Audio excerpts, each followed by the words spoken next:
네, 잘 먹겠습니다. 세상에 이 귀한 쑥국수를 많이 드세요. 그래야지 손님 빨리 나. 제철 사냐초로 정성 들여 만든 것이니 맛이야 두말할 필요 없겠죠. 근데 그게 미지예요. 스님의 고개가 끄덕여지는 걸 보니 성소가 맞긴 맞나 봅니다. 제 기억에 저희 은사 스님께서는 쌀을 탁발해서 공양을 하셨어요.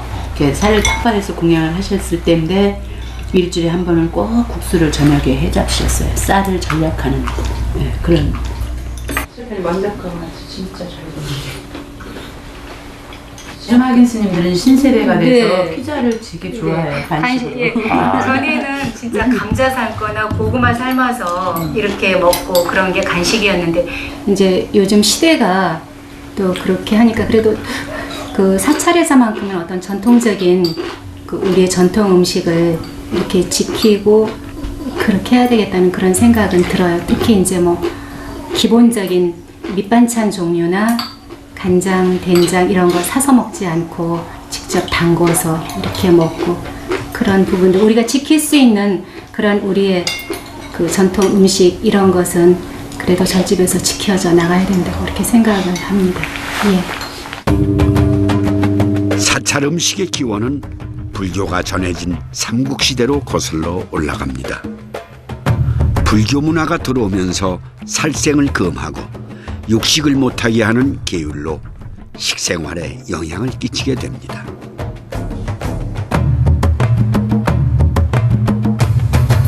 통일 신라시대를 거쳐 고려시대로 넘어오면서 불교가 국교로 정해집니다. 자연스레 채식 위주의 밥상이 발달하는 결과를 낳게 됩니다. 이 시기의 불교는 왕실의 보호하에 상류층을 중심으로 발달하면서 귀족적, 호국적이었는데 사찰 음식 또한 이에 영향을 받게 되었습니다. 살생을 금하는 불교의 규율에 따라 동물성 식품이 배제된 반면 채소를 이용한 다양한 음식이 개발되었습니다. 또한 불교 의식 중 헌다 의식이 성행하면서 차문화와 다과문화가 발달하게 되었는데 쌀가루, 밀가루를 꿀, 기름, 술로 빚어 기름에 지지거나 튀기는 유밀과가 유행하였습니다. 유교를 숭상하는 조선시대로 넘어오면서 자연스레 불교는 쇠퇴의 길을 걷게 됩니다. 의정부에서 불교의 퇴폐상을 고하면서 토지와 노비를 환수할 것을 정하고 태종이 시행하라고 명하면서 본격적인 탄압이 시작됐습니다. 불교는 쇠퇴의 길을 걷게 됩니다. 큰 사찰들은 조정의 탄압으로 산으로 많이 올라가게 됐습니다.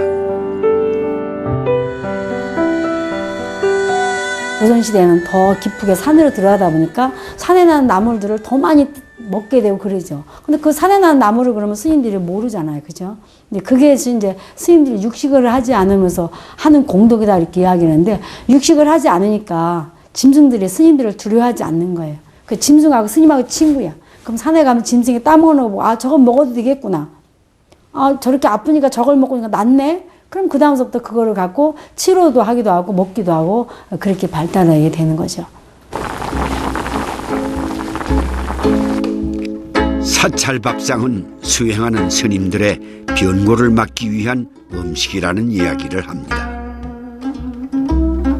음식을 약으로 생각하고 먹었다는 거죠. 제철 채소를 이용하는 이유를 생각해보면 철에 맞춰 지천으로 자라나는 채소들은 그만큼 영양분이 풍부하기 때문에 무성해질 수 있는 기운을 얻었을 겁니다. 바로 그 응집된 기운, 영양을 알고 약과 밥으로 먹었던 것입니다.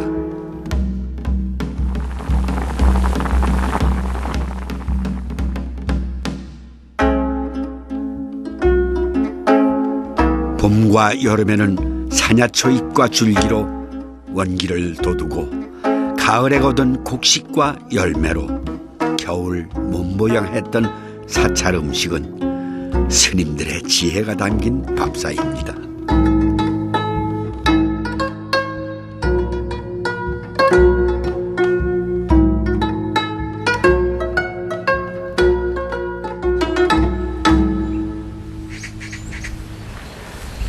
사찰에서 차려내는 음식을 보니 모든 과정이 이 기다림의 시간이고 또 어느 하나 허투루 할 수 없는 일들입니다. 그럼에도 불구하고 식재료만 바뀐 마지막 똑같은 양념, 또 인공적이고 자극적인 맛에 길들여진 우리에게 이 사찰 음식은 심심한 듯 지루해 보일 수도 있습니다. 하지만 흰토불이 제철 제 땅에서 나는 식물만 챙겨 먹으면은 건강은 그저 만사형통이라고 하지 않습니까? 네, 그것이 바로 이 사찰 음식에서 우리가 배워야 할 것 중에 하나가 아닌가 생각됩니다.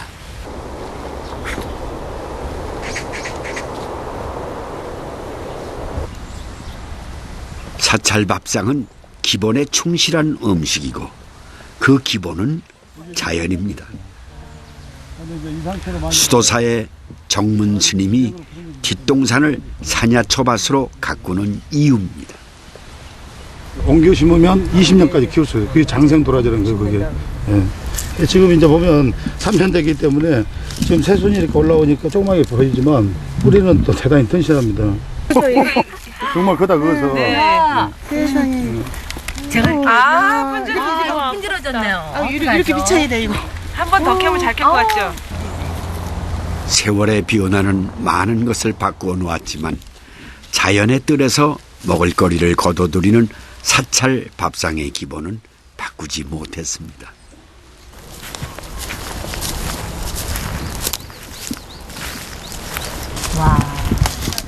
파도 좀 줘볼래? 네. 좀 그러시고. 중풍과 당뇨에 좋다는 엄나무 새순입니다. 뚝 이렇게 따고. 뚝 따고. 이 수도사 뒤에 보니까 네. 나물들이 많은데 어떤 것들이 있어요? 도덕도 있고, 도라지도 있고, 곰치도 있고, 치도 있고, 참나무도 있고, 다양히 많죠. 지천에 놀렸네. 그럼요, 둥글레도 있어요. 우리 둥글레를 갖다가 차로 막 끓여 먹는다고 생각하는데, 둥글레 잎도 장아찌로 담거든요. 느티나무 밑에 있거든요. 예. 지금 말씀하신 나물들로 다 장아찌를 담을 수 있어요? 그렇죠. 장아찌도 할 수 있고, 또 부각도 할 수 있고, 다 저장식품이거든요. 장아찌는 한국인의 밥상에서 빼놓을 수 없는 귀중한 찬입니다. 그런데 유달리 사찰에서 다양한 장아찌를 내놓게 되는 이유는 무엇일까요?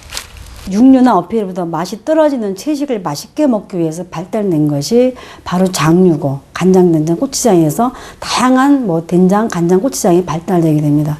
그 다음에 그 맛이 떨어지는 채소를 맛있게 먹기 위해서 김치라든가 장아찌로 만들게 됩니다. 스님들이 조건과 이렇게 환경이 이제 반찬, 나는 채소를 저장하고 말려놓는 그런 것들이 발달되다 보니까 이제 신도들도 그걸 많이 집에 가서 활용하게 돼서 이제 민중과 함께 이렇게 밑반찬이나 김치나 이제 장류가 많이 발달되게 됩니다. 이런 정도 데쳐가지고 장과 함께 발달한 장아찌는 발효 음식이 그렇듯 손을 많이 타야 하는 음식입니다.